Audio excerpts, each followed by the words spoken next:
قال صلى الله عليه وسلم: من صام رمضان إيمانا واحتسابا غفر له ما تقدم من ذنبه. السلام عليكم ورحمة الله وبركاته. الحمد لله رب العالمين، والصلاة والسلام على خير خلق محمد وآله وصحبه أجمعين. أما بعد. அல்ஹம்துலில்லாஹ், இன்றைய தினம் நாங்கள் எங்களோட ரமதானுடைய பாடத்தொடரில் 6வது நாளில் இருக்கிறோம். அந்த அடிப்படையில் இன்றைக்கு இன்ஷா அல்லாஹ் கியாமுல்லைலுடைய சிறப்புகள் சம்பந்தமாகவும் அதே போல் குர்ஆன் ஓதுவதுடைய சிறப்புகள் சம்பந்தமாக நாங்கள் பார்க்கறதுக்கு இருக்கிறோம். அந்த அடிப்படையில் ஆரம்பமாக கியாமுல்லைலுடைய சிறப்புகள் சம்பந்தமாக நாங்கள் படிப்போம். அது அது சம்பந்தமாக நாங்கள் படிக்கிறதுக்கு முன்னால் கியாமுல்லையில் சில சொன்னாண்டா என்னென்னு நாங்கள் விளங்கி வச்சிருக்கணும். அப்போ கியாமுல்லையில் சில சொல்கிறது, நாங்கள் இரவில் அல்லாஹ்க்காக வேண்டி நின்று வணங்குறதுக்கு தான் நாங்கள் சொல்கிற கியாமுல்லையில் சொல்லி. அதாவது இந்த கியாமுல்லையில் அரபு வார்த்தை, அதாவது ராவில் நாங்கள் செய்யக்கூடிய அல்லாஹ்க்காக வேண்டி செய்யக்கூடிய சுன்னத்தான தொழுகைகளுக்கு சொல்லக்கூடிய பொதுவான ஒரு பெயர். அப்போ இஸ்லாமிய அடிப்படையில் ராவன் சொல்கிறது அது மகரிபுடைய அதான்லேருந்து தொடங்கும். அப்போ மகரிபிலிருந்து தொடங்கினு சொன்னால் அது ஃபஜ்ருடைய அதான் வரங்காட்டியும் அந்த இரவன் சொல்கிறது இருக்கும். அப்போ இந்த டைம் உள்ளுக்கு இந்த காலப்பகுதியில் வந்து நாங்கள் எந்த நேரத்தில் தொழுதண்டாலும் ஒரு சுன்னத்தான தொழுகை அதெல்லாம் கியாமுல்லைலாக தான் கணக்கெடுக்கப்படும் என்றதை விளங்கிக்கொள்ளணும். அப்போ நாங்கள் இஷாக்கு பிறகு தொழக்கூடிய தொழுகை ஒன்று மிக்கிற இந்த தொழுகை வந்து நாங்கள் வித்திரன்னு சொல்லுவோம். அதே போல் ரமதானுடைய காலத்தில் தொலை போகல அதுக்கு தராவி என்ற ஒரு பேரும் சொல்லும். ஜமாத்தோட தொழிக்க போகல அதை உடைச்சு நாங்கள் தொழுவோம். 2 ரக்காத். அந்த அடிப்படையில் வந்து நாங்கள் அதுக்கு தராவி என்ற அடிப்படையில் பேரல் வந்து பயன்படுத்துகிறோம். அதே போல் நாங்கள் தூங்கி எழும்பி நாங்கள் தொழுதாயிருந்துன்னு சொன்னால் அதுக்கு தஹஜ்ஜுத் வந்து சொல்லுவோம். அப்போ இதெல்லாம் தஹஜ்ஜுத், தராவி, வித்திரன்னு சொல்லக்கூடிய எல்லாமே வந்து இரவு தொழுகையளிக்கக்கூடிய ஒரு பகுதி தான் என்றதை விளங்கிக்கணும். அதாவது கியாமுல் இருக்கக்கூடிய ஒரு பகுதி. அப்போ கியாமுல்லையில் சொல்லணும்னா நாங்கள் மகரிப் தொழுகைக்கு பிறகு நாங்கள் தொழுதா கூட அதுவும் கியாமுல்லையிலன்னு நாங்கள் விளங்கிக்கொள்ளணும். இப்போ மிகப்பெரிய ஒரு பெரிய ஒரு அதாவது ஒரு காலத்தில் உள்ளடங்கக்கூடிய ஒரு தொழுகை என்று தான் இந்த கியாமுல்லையிலன்னு நாங்கள் விளங்கிக்கொள்ளணும். அப்பே சம்பந்தமாக நிறைய சிறப்புகள் வந்திக்கிற முதலாவதாக நாங்கள் சில குர்ஆன் ஆயத்தில் நாங்கள் பார்ப்போம். அந்த அடிப்படையில் சூரத்துல் முஸம்மில வரக்கூடிய ஆயத் அல்லாஹ் தஆலா சொல்லி காட்டுறான், யா ஐயுஹல் முஸம்மில் குமில் லைல இல்லா கலீலா நிஸ்ஃபஹு அவ் இன்குஸ் மின்ஹு கலீலா அவ் ஸித் அலைஹி வரத்திலில் குர்ஆன தர்தீலா. அல்லாஹ் தஆலா சொல்லி காட்டுறான், ஸல்லல்லாஹு அலைஹி வஸல்லம் அவங்களை பார்த்து ஆரம்பத்தில் இறக்கப்பட்ட சில குர்ஆன் ஆயத்தில் தான் இந்த குர்ஆன் ஆயத்தில். அது ஸல்லல்லாஹு அலைஹி வஸல்லம் வஹி இறங்கின ஆரம்பத்தில் அவங்க பயந்துட்டாங்க. அதே நேரம் அவங்க ஒரு போர் வேண்டால அவங்கள போர்த்தி கொண்டிருந்தாங்க. அப்போ ஸல்லல்லாஹு அலைஹி வஸல்லம் பார்த்து அல்லாஹ் தஆலா சொல்லி காட்டுறாங்க வந்து, போர்வை போர்த்தி கொண்டிருப்பவரே, நீங்கள் இரவு நேரத்தில் கொஞ்ச நேரத்தை தவிர அடுத்த நிறைய நேரங்களில் இரவில் வந்து அல்லாஹ்க்காக வேண்டி நின்று வணங்குங்கன்றதை அல்லாஹு தாலா கட்டளையாக ஸல்லல்லாஹு அலைஹி வஸல்லம் அவங்களுக்கு சொல்லி காட்டுறாங்க. நிஸ்ஃபஹு அவ் இன்குஸ் மின்ஹு கலீலா, இரவில் அரவாசி பகுதி, அப்படி இல்லாட்டி அதை விட கொஞ்சம் நீங்கள் தொழுங்கன்னு சொல்லி காட்டுறாங்க. அதாவது இரவில் இருக்கக்கூடிய மிகப்பெரிய ஒரு பகுதியை தொலை சொல்லி ஸல்லல்லாஹு அலைஹி வஸல்லம் அவங்களுக்கு சொல்லி காட்டுறாங்க. அவ் ஸித் அலைஹி, அல்லது அதை பார்க்க கூடுதலாக தொழுதுவோம்னு சொல்லிட்டு நீங்கள் குர்ஆன தர்தீல் அடிப்படையில், அதாவது திறமையாக திறம்பட குர்ஆனுக்குரிய அந்த ஹக்கை எப்படி ஓதணுமோ அந்த முறையில் வந்து நீங்கள் ஓதுங்கன்றதை அல்லாஹு தாலா கட்டளை சொல்லி காட்டுறான். அதே போல் ஸல்லல்லாஹு அலைஹி வஸல்லம் அவங்களுக்கு பிற்காலத்தில் இறக்கப்பட்ட ஒரு ஆயத்தை சூரத்துல் இஸ்ரால 79 ஆயத்தில் வரக்கூடிய ஆயத் அல்லாஹு தாலா சொல்லி காட்டுறான், وَمِنَ اللَّيْلِ فَتَهَجَّدْ بِهِ نَافِلَةً لَكَ عَسَىٰ أَن يَبْعَثَكَ رَبُّكَ مَقَامًا مَحْمُودًا. அல்லாஹு தாலா ஸல்லல்லாஹு அலைஹி வஸல்லம் அவங்களுக்கு சொல்லி காட்டுறாங்க, நபியை நீங்கள் இரவில் சில பகுதிகளில் அல்லாஹ்க்காக வேண்டி தூங்கி எழும்பி தஹஜ்ஜுடைய தொழுகையை வந்து நீங்கள் தொழுவுங்க. இந்த தஹஜ்ஜுடைய தொழுகை வந்து அது உங்களுக்கு நஃபீலாக, அதாவது சுன்னத்தான ஒரு தொழுகையாக இருக்கும். அந்த தொழுகை மூலமாக அல்லாஹு தாலா உங்களுக்கு அல் மகாமுல் மஹ்மூது சொல்லக்கூடிய இடத்த அல்லாஹு தாலா, அந்த இடத்துக்கு அல்லாஹு தாலா உங்களை உயர்த்துவான். அப்படி உயர்த்தலாம்ன்றதை அல்லாஹு தாலா ஸல்லல்லாஹு அலைஹி வஸல்லம் அவங்களே சொல்லி காட்டுறாங்க. அதாவது ஸல்லல்லாஹு அலைஹி வஸல்லம் அவங்களுக்கு இரவில் தூங்கி எழும்ப தொலை சொல்லி, அதாவது தஹஜ்ஜுடைய தொழுகை சொல்லி ஸல்லல்லாஹு அலைஹி வஸல்லம் அவங்களுக்கு அல்லாஹு தாலா ஏவிக்கிறான். அப்போ இந்த தஹஜ்ஜுடைய தொழுகை வந்து ஸல்லல்லாஹு அலைஹி வஸல்லம் அவங்களுக்கு அது சுன்னத்தான தொழுகையாக அல்லாஹு தாலா அமைச்சு, அது மூலமாக ஸல்லல்லாஹு அலைஹி வஸல்லம் அவங்களுக்கு கியாமத் அளிக்கக்கூடிய மிகவும் உயர்ந்த அந்தஸ்தான அல் மகாமுல் மஹ்மூத்.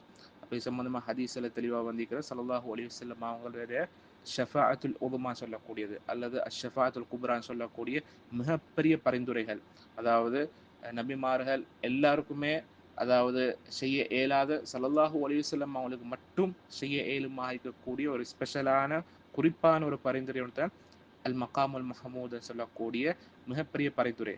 அந்த பரிந்துரை செய்யக்கூடிய வாய்ப்பு அல்லாஹு தாலா ஸல்லல்லாஹு அலைஹி வஸல்லம் அவங்களுக்கு கொடுத்திருக்கிறான். அதுக்குரிய காரணமாகவும் அதுக்குரிய ஒரு வழியாகவும் அல்லாஹு தாலா இந்த தஹஜ்ஜுதுடைய தொழுகை ஸல்லல்லாஹு அலைஹி வஸல்லம் அவங்களுக்கு ஆக்கி வச்சுக்கிறான்னு நாங்கள் படிச்சு கொள்ளலாம். அப்போ தஹஜ்ஜுதுடைய தொழுகையுடைய அந்தஸ்து அது நபிமார்களை விட ஒரு நபி வந்து முந்தி கொள்றதுக்கு, ஒரு நபி ஒன்றுக்குரிய சிறப்பு கூட்டத்துக்கு காரணமாக அல்லாஹ் தாலா வச்சுக்கிறான்னு நான் விளங்கணும். அப்போ தஹஜ்ஜுதுடைய தொழுகை வந்து சாதாரணமான ஒரு தொழுகை ஒன்று இல்லைன்றதை விளங்கிக்கொள்ளணும். அதே போல தான் அல்லாஹு தாலா சூரத்து தாரியாத்ல மூமின்களுடைய சில பண்புகளை சொல்லி காட்ட போகல சொல்லி காட்டுறாங்க வந்து அதாவது கானு கலீல மினல் லைலி மா யஹ்ஜூன், அதாவது சொர்க்கத்துக்கு கூடிய முத்தகீங்கள் அல்லாஹ்க்கு தக்குவாவும் கூட நடந்து கொண்டவங்க எப்படியாப்பட்டாக்கன்னு சொன்னாண்டா அவங்க இரவுல கொஞ்ச நேரம் தான் தூங்கக்கூடியவங்களாக இருந்தாங்க. ஒபில் அஸ்ஹாரி ஹும் யஸ்தக்ஃபிரூன், சஹருடைய நேரங்கள்ல, அதாவது இரவுடைய கடைசி பகுதியில வந்து அவங்க அல்லாஹ்க்கா வேண்டி அல்லாஹ் கிட்ட இஸ்திக்ஃபார் செய்யக்கூடியவங்களாக, பாவ மன்னிப்பு தேடக்கூடியவங்களாக இருந்தாங்க என்று அல்லாஹ் தாலா சொல்லி காட்டாங்க. அப்ப இந்த இரவுடைய நேரம், அதிலும் இரவுடைய கடைசி பகுதியில் நாங்கள் இஸ்திக்ஃபாருடைய இபாதாக்கள், அதே போல கியாமுல் லைல் போல தொழுகையில வந்து நாங்கள் தொழணும்ன்றதை விளங்கிக் கொள்ளணும் இந்த ஆயத் மூலமா. அப்போ சொர்க்கவாசிகளுக்கு தக்குவாதாரிகளுக்கு அடையாளமா அல்லாஹு தாலா சொல்லி காட்டுறாங்க. அடுத்ததாக நாங்கள் முக்கியமாக 9 விதமான சிறப்புகள் சம்பந்தமா நாங்கள் பார்ப்போம் இந்த கியாமுல் லைலுக்கு உரியது. இப்போ முதலாவதாக விளங்கிக் கொள்ளணும், இந்த கியாமுல் லைல் அல்லது இரவு தொழுகைன்னு சொல்றது இதுதான் கடமையான தொழுகைகளுக்கு பிறகு ஆக சிறந்த தொழுகைன்றதை நாங்கள் விளங்கிக் கொள்ளணும். அப்போ சஹீஹ் முஸ்லிம்ல வரக்கூடிய ஹதீஸ் ஸல்லல்லாஹு அலைஹி வஸல்லம் சொல்லி காட்டாங்க, ரமதானுடைய நோன்புக்கு அடுத்ததாக ஆக சிறந்த நோன்பு என்னென்றால் அது முஹர்ரம் மாசத்துல பிடிக்கக்கூடிய நோன்பு என்று ஸல்லல்லாஹு அலைஹி வஸல்லம் சொல்லி காட்டாங்க. அதுக்கப்புறம் சொல்லி காட்டுறாங்க, தொழுகையில வந்து கடமையான தொழுகைக்கு பிறகு சிறந்த தொழுகை என்றால் அது இரவுல நாங்கள் தொழக்கூடிய தொழுகை கியாமுல் லைல் என்றதை ஸல்லல்லாஹு அலைஹி வஸல்லம் சொல்லி காட்டுறாங்க.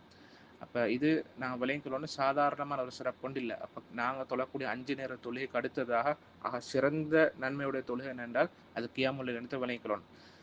அதனால்தான் நபவி ரஹிமஹுல்லா போல உலமாக்கள் இந்த ஹதீஸை ஆதாரமாக வச்சு அவங்க சொல்லி காட்டுறாங்க, அதாவது எல்லா விதமான உலமாக்களும் ஒருமித்த கருத்தில் இருக்கிறாங்களாம், பகல்ல தொழக்கூடிய எல்லா விதமான சுன்னத்தான தொழுகைகளை விட ராவுல தொழக்கூடிய இந்த கியாமுல் லைல் தான் சிறந்தது என்றதுல எல்லா உலமாக்களும் ஒரே கருத்தில் இருக்கிறன்றத இமாம் நபவி ரஹிமஹுல்லா வந்து சொல்லி காட்டுறாங்க.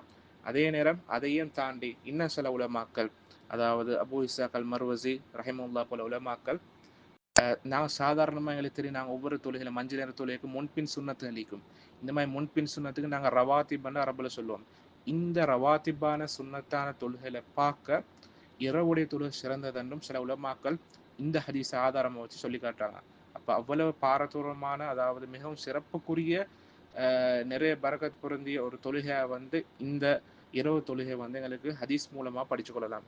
அதே நேரம் ஸல்லல்லாஹு அலைஹி வஸல்லம் சொல்லி காட்டுறாங்க இன்னொரு ஹதீஸ்ல, சஹீஹ் முஸ்லிம் வரக்கூடிய ஹதீஸ், தொழுகையில சிறந்த தொழுகை என்னன்னு கேட்டால் கூடுதலான நேரம், மிச்சம் நேரம் வந்து நின்று வணங்கக்கூடியது தான் என்றதை ஸல்லல்லாஹு அலைஹி வஸல்லம் சொல்லி காட்டாங்க. அதாவது நான் தொழுகையில மிச்ச நேரம் நின்று கொண்டு நாங்கள் செய்யக்கூடிய அந்த இருப்பு, அந்த கியாம சொல்லக்கூடிய நின்ற நிலைமையில செய்யக்கூடியது, அந்த அதுதான் தொழுகையில் இருக்கக்கூடிய சிறந்தது என்று ஸல்லல்லாஹு அலைஹி வஸல்லம் சொல்லி காட்டாங்க. எங்களுக்கு தொழுகையில எங்களுக்கு தெரியும் நிறைய இருப்புகள் இருக்கு, ருக்கு சுஜூத் அத்தைஹியாத்துடைய இருப்புகள், இது மாதிரி நிறைய இருப்புகள் இருக்கு. இந்த எல்லா விதமான இருப்புகளை பார்க்க நாங்கள் தொழுகையில வந்து நின்ற நிலைமையில இருக்கிறது, அதாவது நின்ற நிலைமையில நான் குர்ஆன் ஓதுறது எல்லாமே நின்ற நிலைமையில இருந்து கொண்டு தான். அப்போ இந்த நின்ற நிலைமையில இருந்து கொண்டு நாங்கள் அல்லாஹ் செய்யக்கூடிய இபாதா தான் தொழுகையில் இருக்கக்கூடிய ஆகவே சிறந்த பகுதி என்றதை இந்த ஹதீஸ் மூலமா எங்களுக்கு படிச்சு கொள்ளலாம். அப்போ இதுதான் இந்த கருத்து தான் இமாம் அஷ்ஷாஃபிஈ ரஹிமஹுல்லாஹ்வுடைய கருத்தாகவும் இருக்கிறது. அதாவது நாங்கள் தொழுகையுடைய நின்ற நிலைமை நாங்கள் எந்த அளவு கூட்டுதோமோ அது வந்து நிறைய ருக்கு சுஜூதுகளை பார்க்க சிறந்ததுன்றதை இமாம் அஷ்ஷாஃபிஈ ரஹிமஹுல்லாஹ் வந்து சொல்லி காட்டுறாங்க. அடுத்ததாக இந்த தொழுகைக்குரிய, அதாவது கியாமுல் லைலுக்குரிய 2வது சிறப்பாக என்னென்னா, இந்த கியாமுல் லைல் இரவு நாங்கள் தொழக்கூடிய தொழுகை வந்து இது மலாயிகாமார்கள் கலந்து கொள்ளக்கூடிய ஒரு தொழுகைன்றதை நாங்கள் படித்து கொள்ளலாம்.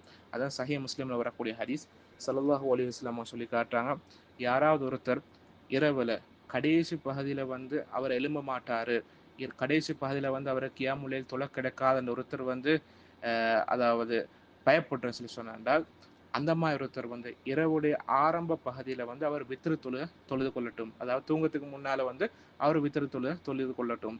அதே நேரம் இன்னமொருத்தர் வந்து இரவுல கடைசி பகுதியில வந்து அல்லாஹ்க்கா வேண்டி கியாமுல் லைல் தொழுறதுக்கு அவர் விரும்பின சொல்லி சொன்னார். அவர் இரவுல கடைசி பகுதியில வந்து அவர் வித்ர் தொழுகை தொழுது கொள்ளட்டும். ஏனென்றால் இந்த இரவுட கடைசி பகுதியில மலாய்க்காமார்கள் கலந்து கொள்ளக்கூடிய உண்டு என்றதை ஸல்லல்லாஹு அலைஹி வஸல்லம் சொல்லி காட்டுறாங்க. எனவே அதுதான் ஆகவே சிறந்தது என்றதை சொல்லி காட்டுறாங்க.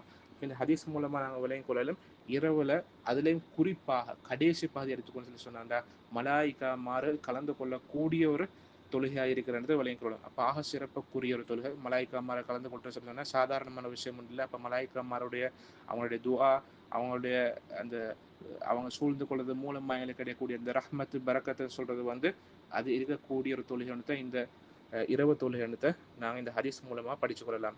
அடுத்தது மூணாவது சிறப்பாக அல்லாஹு தாலா இந்த இரவு வணக்கம் செய்யக்கூடியவர்களுக்கு அல்லாஹு தாலா பரக்கத் செய்கிறான், அதை அல்லாஹு தாலா அவங்களுக்கு அருள் செய்கிறான் என்றதை எங்களுக்கு ஹதீஸ் மூலமா படிச்சு கொள்ளலாம்.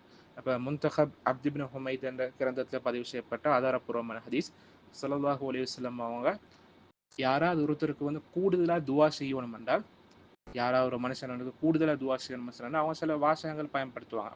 அந்த வாசகம் எப்படியாப்பட்ட வாசம்னு கேட்டால், ஜஅலல்லாஹு அலைக்கும் சலாத கௌமின் அபரார் யகூமூன லைல வ யஸூமூன நஹார லைஸு பிஅஸமத்தின் வலா ஃபுஜ்ஜார்.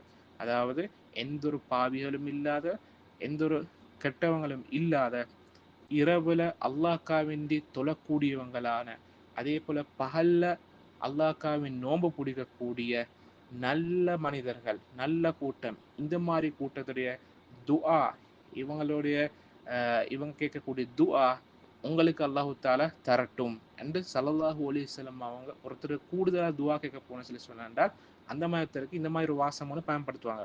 அதாவது நல்ல கூட்ட துஆ கேட்க போகல, அதாவது ஒருத்தருக்கு அல்லாஹ் ஸல்லல்லாஹு அலைஹி வஸல்லம் கூடுதலாக துஆ செய்யணும்னு சொல்லி சொன்னாண்டா உங்களுக்கு நல்ல கூட்டத்துல வந்து துஆ பரக்கத் கிடைக்கட்டும் அது ஸல்லல்லாஹு அலைஹி வஸல்லம் துஆ செஞ்சுக்கிறேன்.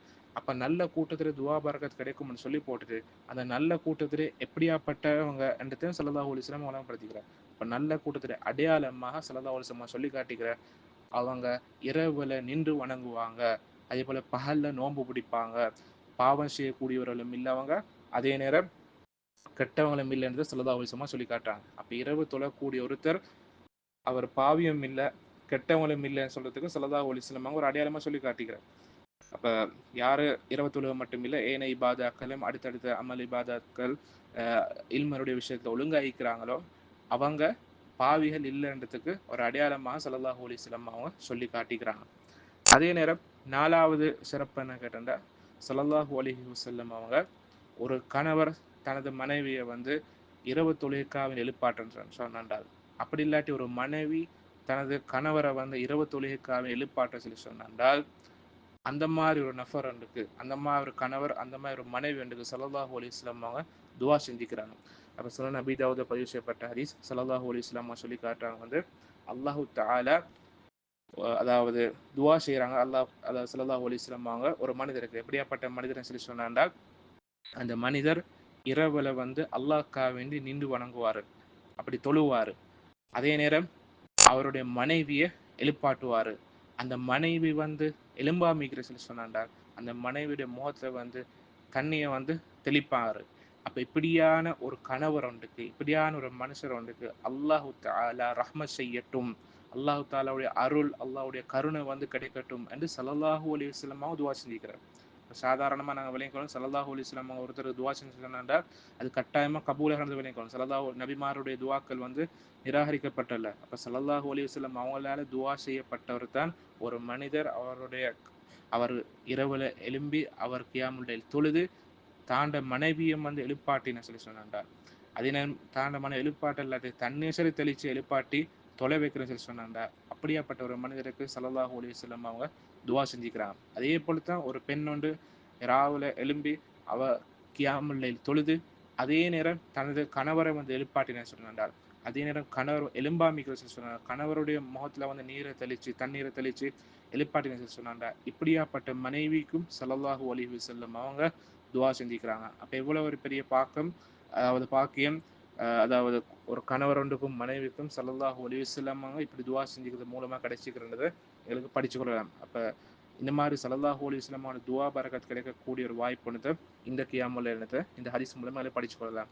அடுத்தது 5வது சிறப்பு என்னன்னா, இந்த வித்ருடைய தொழுகை மூலமாக அல்லாஹ்வுடைய மஹப்பத், அல்லாஹ்வுடைய அன்பு எங்களுக்கு கிடைக்கிறன்றதை நாங்கள் விளங்கிக்கொள்ளணும். அதாவது நாங்கள் அல்லாஹ்க்கான வித்ரு தொழுற சொல்லி சொன்னாண்டா, அது மூலமா அல்லாஹ்வுடைய மஹப்பத், அல்லாஹ்வுடைய அன்பு எங்களுக்கு கிடைக்கிறன்றதை ஸல்லல்லாஹு அலைஹி வஸல்லம் சொல்லி காட்டிக்கிறாங்க. அப்போ சொன்ன நபி தாவூத்ல வரக்கூடிய ஹதீஸ் ஸல்லல்லாஹு அலைஹி வஸல்லம் சொல்லி காட்டுறாங்க, அதாவது குர்ஆனை சுமந்தவங்களே, அதாவது குர்ஆனை நம்பினவங்களே என்று குர்ஆனை சார்ந்த மக்கள், குர்ஆனை யாரெல்லாம் ஈமான் கொண்டிருக்கிறாங்களோ அவங்களை விழிச்சு போட்டு ஸல்லல்லாஹு அலைஹி வஸல்லம் சொல்றாங்க வந்து, அவுதிரு, நீங்க வித்ரு தொழுது கொள்ளுங்க, ஃபஇன்னல்லாஹ வித்ருன், ஏனென்றால் அல்லாஹ்வும் வித்ரு தான்.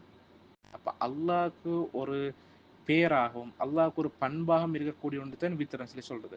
அதாவது இந்த வித்ரன் சொல்லக்கூடிய வார்த்தை அல்லாஹ்வுடைய பேரொண்டாகவும் இருக்கிறது. அப்ப வித்ரன் சொல்ற வந்து அல்லாஹ்க்கு நாங்கள் பயன்படுத்த போகல, அந்த இடத்துல பொருள் அல்லாஹு தாலா தனிச்சவன். சரி, அப்ப அல்லாஹு தாலா எப்பயுமே தனிச்சிருக்கிறான். அல்லாஹுடைய பெயர்கள்லையும் சரி, அல்லாஹுடைய பண்புகள்லையும் சரி, அல்லாஹ்க்கு எந்த ஒரு துணை உண்டோ அல்லது சமமானவனோ யாரும் இல்லை. அதே போலத்தான் அல்லாஹ் ரப் என்ற விடயத்துல அல்லாஹ் தான் எல்லாத்தையும் படைச்சிக்கிறான், பரிபாலிக்கிறான் என்ற விஷயத்துல அல்லாஹு தாலாக்கு ஈடாக சமமாக துணையாக யாருமே இல்லைன்றது நாங்கள் விளைக்கணும். அப்ப அதுலேயும் அல்லாஹு தாலா தனிச்சு தான் நிற்கிறான். அதே போலதான் இபாதத் செய்யற விஷயத்துல முக்கியமாக அல்லாஹ்க்கு மட்டும்தான் நாங்கள் இபாதத் செய்யணும். அதுலேயும் அல்லாஹ் தாலா தனிச்சவன். அப்ப அல்லாஹ்க்கு மட்டும்தான் நாங்கள் இபாதத் செய்யணும், வேற யாரும் இபாதத் செய்யறது சேர்க்கப்படாது. அப்ப அதுலேயும் அல்லாஹு தாலா தனிச்சவன். அப்படி எல்லா விதத்திலும் தனிச்சவன், தனித்துவம் உடையவன், ஏகத்துவம் உடையவன் தான் அல்லாஹு தாலா. அப்படித்தான் அல்லாஹ்வுடைய வித்ரன் சொல்லக்கூடிய பெயருடைய பொருள். அப்ப அல்லாஹு தாலா வித்ர், எனவே யுஹிப்புல் வித்ர, எனவே அல்லாஹு தாலா வித்ருடைய தொழுகையும் அல்லாஹு தாலா விரும்புகிறான். அப்ப நாங்க இரவுல தொழக்கூடிய தொழுகை, அதாவது இஷாவுக்கு பிறகுல இருந்து நாங்க சுபஹுடைய தொழுகை வரங்காட்டியும் தொழக்கூடிய இந்த வித்ருடைய தொழுகை ஸல்லல்லாஹு அலைஹி வஸல்லம் அவங்க சொல்லி காட்டுறாங்க, அல்லாஹு தாலா விரும்பக்கூடியதாக இருக்கிறன்றதை இந்த ஹதீஸ் மூலமா எங்களுக்கு விளங்கிக் கொள்ளலாம். அடுத்தது 6வது சிறப்பு என்ன கேட்டா, யாராவது ஒருத்தர் ரமதானுடைய மாசத்தை அல்லாஹ்க்கா வேண்டி இப்படி நின்று வணங்க சொன்னார், கியாமுல்லைல் தொழுதாகின்னு சொல்லி சொன்னார், அவருடைய முந்திய சிறிய பாவங்களை அல்லாஹு தாலா மன்னிக்கிறான் என்றது ஹதீஸ் மூலமா எங்களுக்கு படிச்சு கொள்ளலாம். அப்ப சஹீஹ் புகாரில வரக்கூடிய ஹதீஸ் ஸல்லல்லாஹு அலைஹி வஸல்லம் சொல்லி காட்டுறாங்க, யாராவது ஒருத்தர் ரமதானுடைய மாசத்துல ஈமானோட, இந்த ரமதானுடைய மாசத்துல நாங்க கியாமுல்லைல் தொழுதன்னு சொன்னா அதுக்கு இன்னின்ன நன்மை கிடைக்குமான்றதை முழுசா நம்பி, அதே போல அல்லாஹ் கிட்ட மட்டுமே கூலி எதிர்பார்த்து ஒருத்தர் இருக்கிற சொல்லி சொன்னார், அவருடைய முந்திய சிறிய பாவங்கள், அவர் வருஷக்கணக்காக நிறைய பாவங்கள் செஞ்சிக்கும், அல்லாஹ் பாதுகாக்கும். நாங்கள் எல்லாரும் பாவம் செய்யக்கூடியவங்க தானே, சில விஷயம் தெரிஞ்சு செய்வோம், தெரியாம செய்வோம், திரும்பி திரும்பி செய்வோம், மறைஞ்சிருந்து செய்யும், வெளிப்படையா செய்யும், இப்படி நிறைய பாவங்கள் செஞ்சிக்கும். அப்ப எல்லா விதமான சிறிய பாவங்களும் மன்னிக்கப்படுறதுக்கு காரணமாக இந்த ரமதான் மாசத்துல நாங்கள் தொழக்கூடிய இந்த கியாமுல்லைல் இருக்கிறத விளைக்கிறோம். அப்படி சாதாரணமான ஒரு சிறப்புண்டு இல்லை. அப்ப இந்த ஹதீஸுக்கு விளக்கமாக இமாம் அன்-நவவி ரஹ்மத்துல்லாஹி சொல்லி காட்டுறாங்க, இந்த இடத்துல இந்த ஹதீஸ் மூலமா அதாவது ரமதான் மாசத்தை நின்று வணங்குற சில சொன்னாண்ட அதுக்குரிய பொருள் என்ன கேட்டேன்டா, அதுதான் தராவியுடைய தொழுகை என்றதை இமாம் அன்-நவவி ரஹ்மத்துல்லாஹி சொல்லி காட்டுறாங்க. அதாவது தராவியுடைய தொழுகை நாங்கள் எடுத்துக்கொண்டு சொல்லி சொன்னாண்டா, நாங்கள் ரமதான தொழக்கூடிய கியாமுல்லைலுக்கு சொல்லக்கூடிய ஒரு ஸ்பெஷலான பேராக இருக்கிறார். அப்ப இது மிச்சம் வலியுறுத்தப்பட்ட ஒரு சுன்னான்றதை இந்த ஹதீஸ் மூலமா எங்களுக்கு விளங்கிக் கொள்ள இயலும். அதே போலதான் இந்த ஹதீஸ் சம்பந்தப்படக்கூடிய இன்னும் ஒரு பகுதியை நினைக்கிற, அதான் சில உலமாக்கள் வந்து இந்த ஹதீஸ்ல வச்சுக்கொண்டு கருத்து வேறுபாடு பட்டிக்கிறாங்க. ஒருத்தர் வந்து தனியா, அதாவது வீட்டுல கியாமுல்லைல் தொழுறது சிறந்ததா அல்லது ஜமாத்தோட பள்ளியில தொழுற சிறந்தா சொல்றதுல, அதுல பெரும்பான்மையான உலமாக்கள் இமாம் ஷாஃபி ரஹ்மத்துல்லாஹ், அதே போல ஷாஃபி மதுஹப் சார்ந்த உலமாக்கள் இமாம் அபூ ஹனீஃபா ரஹ்மத்துல்லாஹ், இமாம் அஹ்மத் இமாம் போல பெரும்பான்மையான உலமாக்கள் என்ன கருத்து வைக்கிற சொன்னா, இந்த ரமதானுடைய மாசத்தை நாங்கள் கியாமுல்லைல நாங்கள் ஜமாத்தோட பள்ளியில தொழுறதன் சிறந்தது என்றது இந்த ஹதீஸ் மூலமாக நிறைய உலமாக்கள் வந்து சொல்லி காட்டிக்கிறாங்க. அப்ப எனக்கு வேற ஆதாரங்களை வைக்கிறாங்க. அதே நேரம் இன்னும் சில உலமாக்கள் எடுத்துக்கொண்டு சொல்லி சொன்னால் தனிச்சு தொழுறது, வீட்டில் தொழுறது சிறந்தது சொல்லிக்கிறாங்க.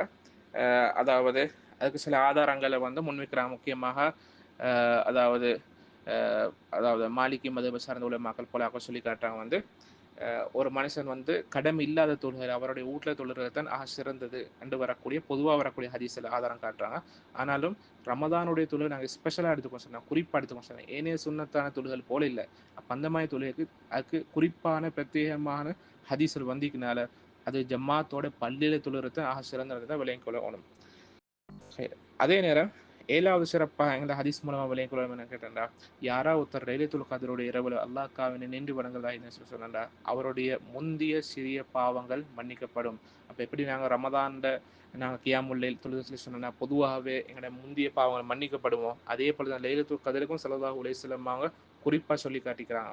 யாராவது ஒருத்தர், அதாவது சஹீஹ் புகாரில வரக்கூடிய ஹதீஸ், யாராவது ஒருத்தர் வந்து இந்த லைலத்துல் கத்ருடைய இரவுல வந்து ஈமானோட அல்லாஹ் கிட்ட மட்டும் கூலி எதிர்பார்த்து வந்து அவர் கியாமுல் தொழுதாக சொல்லி சொன்னா அவருடைய சிறிய பாவங்கள் மன்னிக்கப்படும் என்று ஸல்லல்லாஹு அலைஹி வஸல்லம் அவங்க சொல்லி காட்டிக்கிறாங்க. அடுத்ததாக எட்டாவது சிறப்பு என்ன கேட்டா, ரமதான் மாசத்துல குறிப்பாக இந்த கியாமுல் ஜமாத்தை தொழுதற்குரிய சிறப்பு. அப்ப இதையும் நாங்க விளங்கி கொள்ளணும். அப்ப நாங்க ஏற்கனவே பேசின மாதிரி இதுவும் வந்து முக்கியமாக ஒரு சிறப்பாக இருக்கிறது. அப்ப இதுக்குரிய ஆதாரம் என்ன கேட்டோம்னா, சுனன் அபீ தாவூத்ல வரக்கூடிய ஹதீஸ் ஸல்லல்லாஹு அலைஹி வஸல்லம் சொல்லி காட்டுறாங்க வந்து, அதாவது அபூதர் ரலியல்லாஹு அன்ஹு அவங்க சொல்லி காட்டுறாங்க, நாங்க ஸல்லல்லாஹு அலைஹி வஸல்லம் அவங்களோட ரமதான் மாசத்துல நோன்பு பிடிச்சோம். அப்ப ஸல்லல்லாஹு அலைஹி வஸல்லம் அவங்க கடைசி 7 நாள் மிஞ்சிக்கிற நேரம் வரங்காட்டியும் அவங்க எங்களுக்கு கியாமுல் லைல் ஜமாத்தை தொழுவிக்கல. அது ஸல்லல்லாஹு அலைஹி வஸல்லம் அவங்களோ சஹாபாக்கள் எல்லாம் தனியே தனித்து தொழுது கொண்டிருந்தாங்க. சரி, அப்ப இந்த சந்தர்ப்பத்தில் ஒரு சந்தர்ப்பம், அப்ப அந்த நேரத்தில் வச்சு கடைசி ரமதானுடைய 7 நாள் மிஞ்சிக்கக்கூடிய காலம், அதாவது 23வது நாள், அந்த நாளை தான் ஸல்லல்லாஹு அலைஹி வஸல்லம் அவங்க என்ன செய்யறான்னு கேட்டா, சஹாபாக்களை கூட்டிட்டு போயிட்டு அவங்க ராவுல 3ல் ஒரு பகுதிக்கிற நேரம் வந்து வரங்காட்டியும், அதாவது ராவுல 3ல் ஒரு பகுதி வந்து கலியும் வரங்காட்டியும் ஸல்லல்லாஹு அலைஹி வஸல்லம் அவங்க தொழுவிச்சிக்கிறாங்க. அதாவது நாங்கள் ராவ் எடுத்துக்கோன்னு சொன்னா மகரிப்ல இருந்து சுப வரங்காட்டி மீக்கிறது ராவு. அப்ப அந்த ராவை நாங்கள் 3 பகுதியா பிரிச்சேன்னு சொல்லி சொன்னாண்டா, அப்ப அதுல ஒரு பகுதி தான் 3ல் ஒன்றுன்னு சொல்லி சொல்றேன். அப்ப அந்த 3ல் ஒரு பகுதி கலியும் வரங்காட்டியும் ஸல்லல்லாஹு அலைஹி வஸல்லம் அவங்க தொழுவிச்சிக்கிறாங்க. அப்ப சாதாரணமான விஷயம் ஒன்றும் இல்லை. சாதாரணமா நாங்க உதாரணத்துக்கு 6 மணிக்கு மகரிப்னு சொல்லி சொன்னாண்டா, 6 மணிக்கு சுப நாங்கள் எடுத்துக்கோன்னு சொல்லி சொன்னாண்டா, அப்ப கிட்டத்தட்ட 12 ஹவர். அப்ப 12 ஹவரை வந்து நாங்க அதாவது 3ஆ பிரிச்சு சொல்லி சொன்னாண்டால், அப்ப கிட்டத்தட்ட ஒரு 3ல் 1 சொல்லி சொல்றது வந்து கிட்டத்தட்ட 4 ஹவர். அப்ப ஸல்லல்லாஹு அலைஹி வஸல்லம் 23வது இரவுல ஸல்லல்லாஹு அலைஹி வஸல்லம் சாதாரணமாக அப்ப ஒரு 4 ஹவர் மட்டும் அவங்க தொழுவிச்சிக்கலாம். சரி, அதுக்கு பிறகு ஸல்லல்லாஹு அலைஹி வஸல்லம் 24வது நாள்ல வந்து அவங்க தொழுவிக்கல்ல. அடுத்ததாக 25வது நாள் வந்த பிறகு ஸல்லல்லாஹு அலைஹி வஸல்லம் அவங்க திரும்ப எங்களே எல்லாரும் ஒன்று கூட்டி ஜமாத்தோடு தொழுவிச்சாங்க. அப்ப அந்த நேரம் எப்படி தொழுவிச்சாங்கன்னு கேட்டால், இரவுடைய அரைவாசி பகுதி வந்து முடியும் வரங்காட்டி ஸல்லல்லாஹு அலைஹி வஸல்லம் தொழுவிச்சுக்கிறாங்க. இப்ப நினைச்சு பாருங்க, அதாவது மிச்ச நேரம், அதாவது கிட்டத்தட்ட சொல்ல போனாண்டா அந்த ராவுடைய நேரம் 12 அவரை நாங்கள் எடுத்துக்கணும்னு சொல்லி சொன்னாண்டா கிட்டத்தட்ட 6 ஹவர் கழியும் வரங்காட்டி ஸல்லல்லாஹு அலைஹி வஸல்லம் அவங்க தொழுவிச்சுக்கிறாங்க. அதுக்கு பிறகு அந்த 6 ஹவர் தொழுவிச்சு முடிஞ்ச அப்புறம் சாதாரணமாக, அதாவது நாங்கள் ஒரு ஒரு மதிப்பீடாகத்தான் நாங்கள் எடுத்து இந்த கணக்கை, எல்லாம் உறுதியான கணக்கு ஒன்றும் இல்லை. அப்போ எப்படியோ நாங்கள் விளங்கிக்கொள்ளணும், ராவில் அரைவாசி பாதி கழிவு வரங்காட்டி ஸல்லல்லாஹு அலைஹி வஸல்லம் தொழுவிச்சுக்கிறாங்க. அப்போ அந்த நேரத்தை வச்சு சஹாபாக்கள் கேட்குறாங்க, அல்லாஹ்வுடைய தூதரே, நீங்கள் எங்களுக்கு இன்னும் அதிகமாக தொழிற்சனா நல்லா இருக்கும், இன்னும் கூட்டுங்க என்று சஹாபாக்கள் வந்து மிச்சம் ஆர்வமாக கேட்டுக்கொள்கிறாங்க. அப்போ நினச்சிப்பாங்க, சாதாரணமாக அதாவது இந்த காலத்தில் வந்து தொழுகிற விஷயத்தில் வச்சு மிச்சம் நாங்கள் பொடுப்போக்க இருக்கிறோம், அதே போல் சோம்பரை ஆயிக்கும், ஏனைய விஷயங்களில் நேரம் கழிறது எங்களுக்கு வழங்காது. ஆனால் தொழுகைன்னு வரப்போக்குள்ள நிறைய பேருக்கு மாச்சல் வரும், வருத்தம் வரும், நோயாளிகள் இருக்கிறாங்க இல்லாமல் இல்லை. ஆனாலும் பொதுவாக எடுத்துக்கொண்டு எல்லாரும் எடுத்துக்கொண்டு சொல்லி சொன்னாண்டா கியாமுல் லைலுடைய விஷயத்தில் வந்து எல்லாரும் இப்படி கூடுதலாக தொழிற்சு சொன்னால் அது வெறுப்பாக பார்ப்பாங்க. ஆனால் சஹாபாக்கள் அப்படி இல்லை. ஸல்லல்லாஹு அலைஹி வஸல்லம் அவங்க ராவில் அரைவாசி பாதி வரங்காட்டி தொழுவிச்சா பிறகும் சஹாபாக்கள் கேட்டுக்கொண்டது என்னது, எங்களுக்கு இன்னும் அதிகமாக தொழுவிங்கன்னு தான் கேட்டுக்கொண்டாங்க. அப்போ சஹாபாக்களுடைய ஆர்வம் இது மூலமா எங்களுக்கு தெளிவாக விளங்கிக் கொள்ளணும். அப்போ அந்த நேரத்தில் வச்சு தான் ஸல்லல்லாஹு அலைஹி வஸல்லம் ஒரு வார்த்தையும் சொல்லி காட்டாங்க, என்னது, ஒரு மனுஷர் அவர் இமாமோடு சேர்த்து இமாம் திரும்பி போகும் வரங்காட்டியும் இமாமோடு ஜமாத்தோடு தொழுதாக இருந்தால் சொன்னால் அவருக்கு முழு இரவும் வணங்கியத்துக்குரிய அந்த நன்மை கிடைக்கும் என்று ஸல்லல்லாஹு அலைஹி வஸல்லம் சொல்லி காட்டிக்கிறாங்க. அதாவது நாங்கள் இமாம் ஜமாத்தோட தொலைப்போக்குள்ள இமாம் தொழுவிச்சு முடிஞ்சு போகும் வரங்காட்டி இமாமோடு நாங்கள் தொழுதென்றால் எங்களுக்கு அந்த முழு இரவு சொல்லி சொன்னாண்டா மகரிபிலிருந்து அதாவது சுபஹுடைய நேரம் வரங்காட்டி தொழுத அந்த நன்மைகளுக்கு கிடைக்கும் என்று ஸல்லல்லாஹு அலைஹி வஸல்லம் அவங்க சொல்லி காட்டுறாங்க. அப்போ இது இமாம் ஜமாத்துக்கோட கியாமுல் லைல் தொழுதற்குரிய சிறப்பை நாங்கள் விளங்கிக்கொள்ளணும். அதுக்கு அடுத்ததாக அதாவது 26ஆம் இரவு வந்து ஸல்லல்லாஹு அலைஹி வஸல்லம் அவங்க எங்களுக்கு தொழுவிக்கல்னு அபூதர் ரலியல்லாஹு அன்ஹு சொல்லி காட்டாங்க. அதுக்கு பிறகு 27ஆம் இரவு 27ஆம் இரவு வந்த அப்புறம் ஸல்லல்லாஹு அலைஹி வஸல்லம் அவங்க அவங்களோட குடும்பத்தை ஒன்று சேர்க்குறாங்க, அவங்களோட பெண்கள் மனைவிமார்கள் ஒன்று சேர்க்குறாங்க. அடுத்த மக்களையும் வந்து ஒன்று சேர்க்குறாங்க. எல்லாரையும் ஒன்று சேர்த்து ஸல்லல்லாஹு அலைஹி வஸல்லம் அவங்க மிச்சம் நேரம் வந்து தொழுவிக்கிறாங்க 27ஆம் இரவு. எந்த அளவுக்கு சொல்லி சொன்னா சஹாபாக சொல்றாங்க வந்து எங்களுக்கு சஹருடைய உணவு அது தவறிவிடுமோ, அது மிஸ் ஆயிடுமோன்னு நாங்கள் பயந்துட்டோம். அந்த அளவுக்கு ஸல்லல்லாஹு அலைஹி வஸல்லம் அவங்க மிச்சம் நீடிச்சு வந்து 27ஆம் இரவு தொழுவிச்சதா ஹதீஸ்ல வந்திருக்கிற. அதுக்கப்புறம் ஸல்லல்லாஹு அலைஹி வஸல்லம் அவங்க மிச்சம் உள்ள மாசத்தில் இருக்கக்கூடிய அதாவது ஏனைய 27க்கு பிறகு ஸல்லல்லாஹு அலைஹி வஸல்லம் ஜமாஅத்தை தொழுவிக்கல்ன்றது இந்த ஹதீஸ் மூலமா எங்களுக்கு விளங்கிக் கொள்ளலாம். அப்ப இதுல விளங்கிக் ஸல்லல்லாஹு அலைஹி வஸல்லம் 3 இரவுல தொழுவிச்சாங்க. 23, 25, 27. அதுலேயும் மிச்ச நேரம் ஸல்லல்லாஹு அலைஹி வஸல்லம் அவங்க நீடிச்சு தொழுவிச்சாங்க. அதுலேயும் குறிப்பாக வந்து ஸல்லல்லாஹு அலைஹி வஸல்லம் அவங்க சொன்ன இந்த ஹதீஸ் தான் எங்களுக்கு இந்த இடத்துல முக்கியமானது. அதாவது இமாம் ஜமாஅத்தோட வந்து அதாவது இமாம் திரும்பி போகும் வரங்காட்டியும் நான் கியாமுல் லைல் தொழுத சொல்லி சொன்னாங்க. எங்களுக்கு முழு இரவும் தொழுத நன்மை கிடைக்கும். அப்ப நினைச்சு பாருங்க, ஒரு சாதாரணமான ஒரு பாக்கியம் ஒன்றும் இல்லை. அப்போ இப்போ எங்களுக்கு ஒரு ஹவர் 2 ஹவர் தான் கூடுதலாக போன சொல்லி சொன்னாங்க கியாமுல் லைல் தொழிப்பாங்க. அப்போ அந்த 1 ஹவர் 2 ஹவருக்குள்ளுக்கு கிட்டத்தட்ட ஒரு 10-12 ஹவர் நான் தொழுத நன்மை கிடைக்கும் பண்ணதை விளங்கிக்கணும். அப்போ சாதாரணமான ஒரு சிறப்புண்டு இல்லை. அப்போ இதனால்தான் இமாம் அத்தஹாவி ரஹிமஹுல்லாஹ் போல உலமாக்க சொல்லி காட்டுறாங்க, இந்த ஹதீஸ் ஆதாரமாக வச்சு தான் ரமதானுடைய மாசத்துல அதாவது இமாமோடு சேர்த்து தொழுகிறதன் ஆக சிறந்தது என்றது உலமாக்கள் இந்த ஹதீஸ் மூலமா சொல்லி காட்டிக்கிறாங்க என்றது இமாம் அத்தஹாவி ரஹிமஹுல்லாஹ் அவங்க வந்து விளங்கப்படுத்துறாங்க. அடுத்தது 9வது சிறப்பாக நாங்கள் எடுத்துக்கோன்னு சொல்லி சொன்னாங்க இந்த கியாமுல் லைலுக்குரியது. அதாவது அல்லாஹு தஆலா நாங்கள் தொழக்கூடிய தொழுகலிக்கக்கூடிய ஒவ்வொரு சுஜூதுக்கும் அல்லாஹு தஆலா எங்களுடைய தரஜாக்களை உயர்த்துவான், எங்களுடைய தரங்களை உயர்த்துவான், எங்களுடைய பாவமொண்ட மன்னிப்பான். அதே போலதான் எங்களுக்கு ஒரு நன்மையை வந்து பதிவு செய்வான் என்றதையும் எங்களுக்கு ஹதீஸ் மூலமாக படிச்சு கொள்ளலாம். இதுதான் 9வது சிறப்பு. இப்போ முஸ்னத் அஹ்மத்ல வரக்கூடிய ஹதீஸ் ஸல்லல்லாஹு அலைஹி வஸல்லம் சொல்லி காட்டாங்க, யாராவது ஒரு அடியான் அல்லாஹ்க்கா வேண்டி ஒரு சுஜூத் செய்கிறாரோ, அதாவது தொழுகையில ஒரு சுஜூத் செய்கிறாரோ, அவருக்கு அல்லாஹு தஆலா ஒரு தரஜாவை வந்து உயர்த்தாம இருக்க மாட்டாரு. அதாவது கட்டாயம் அவரோட ஒரு தரஜா வந்து ஒரு தரம் வந்து அல்லாஹு தஆலா கூட்டுவான். இப்போ நாங்கள் கீழ் தரஜால கீழ் அந்தஸ்து சொன்னால் அல்லாஹு தஆலா எங்களோட ஒரு அந்தஸ்தை வந்து உயர்த்துவான். அதே போல தான் எங்களோட ஒரு பாவத்தை அல்லாஹு தஆலா மன்னிப்பான். அதே போல தான் எங்களுக்கு ஒரு நன்மை வந்து அல்லாஹு தஆலா இதுவான். அப்போ நினைச்சு பாருங்க, ஒரு சுஜூதுக்குரிய நன்மை தான் இந்த நன்மை. அப்போ நினைச்சு பாருங்க, நாங்கள் எத்தனை சுஜூத் செய்வோம்.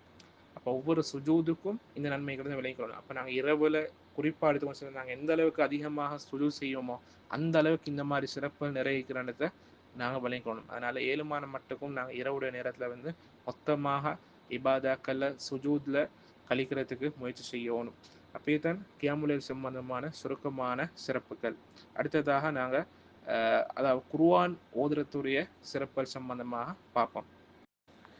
அந்த அடிப்படையில் அல்லாஹ் தஆலா குர்ஆன்ல சூரா ஃபாத்திர்ல 29 ஆயத்திலிருந்து 30 ஆயத்து வரங்காட்டும் உள்ள ஆயத்தில் அல்லாஹ் தஆலா சொல்லி காட்டுறான், நிச்சயமாக அல்லாஹ்வுடைய கிதாப் குர்ஆன ஓதி அமல் செஞ்சு தொழுகையும் நிலைநாட்டி நாங்கள் ரிஸ்களிச்ச விஷயங்கள் இருந்து ரகசியமாகவும் பரகசியமாகவும் யாரெல்லாம் செலவு செய்கிறாங்களோ இப்படியாப்பட்ட ஆக்கள் நஷ்டம் அடையாத, எந்த ஒரு லொஸ்டும் ஏற்படாத ஒரு வியாபாரத்தொண்டே அவங்க எதிர்பார்க்குறாங்க என்று அல்லாஹ் தஆலா சொல்லி காட்டுறாங்க. அதாவது யாரெல்லாம் அல் குர்ஆனை ஓதி தொழுகை நிலைநாட்டி அல்லாஹ்வுடைய பாதையில் ரகசியமாகவும் பரகசியமாகவும் யாரெல்லாம் செலவழிக்கிறாங்களோ இவங்க ஒரு காலமே நஷ்டம் அடையாத ஒரு வியாபாரத்தை எதிர்பார்க்குறாங்க. அப்போ அது மூலமா அல்லாஹ் தஆலா அவங்களுக்கு பூர்ணமான கூலியை கொடுக்குறான். அதே போல் அல்லாஹ்வுடைய அருளிலிருந்து அவங்களுக்கு நிறைய கொடுக்குறான். நிச்சயமா அல்லாஹ் தஆலா நிறைய பாவங்களை மன்னிக்கக்கூடியவனாகவும் நன்றி உள்ளவனாகவும் இருக்கிறான்னு அல்லாஹ் தஆலா சொல்லி காட்டுறான். அப்போ யாரெல்லாம் உண்மையான முறை அல் குர்ஆனை ஓதி அதுக்குரிய அமல்களை நாங்கள் செஞ்சு சொன்னால் அது நஷ்டமடையாத ஒரு வியாபாரமாக அல்லாஹ் தஆலா சொல்லி காட்டுறான். என்ற அந்த அதுக்குரிய நன்மை அல்லாஹ் தஆலா ஒரு நாளும் அதை நஷ்டப்படுத்த மாட்டான், அதை ஒரு காலமும் வந்து வீணாக்க மாட்டான் என்றதை அல்லாஹ் தஆலா சொல்லி காட்டுறான்.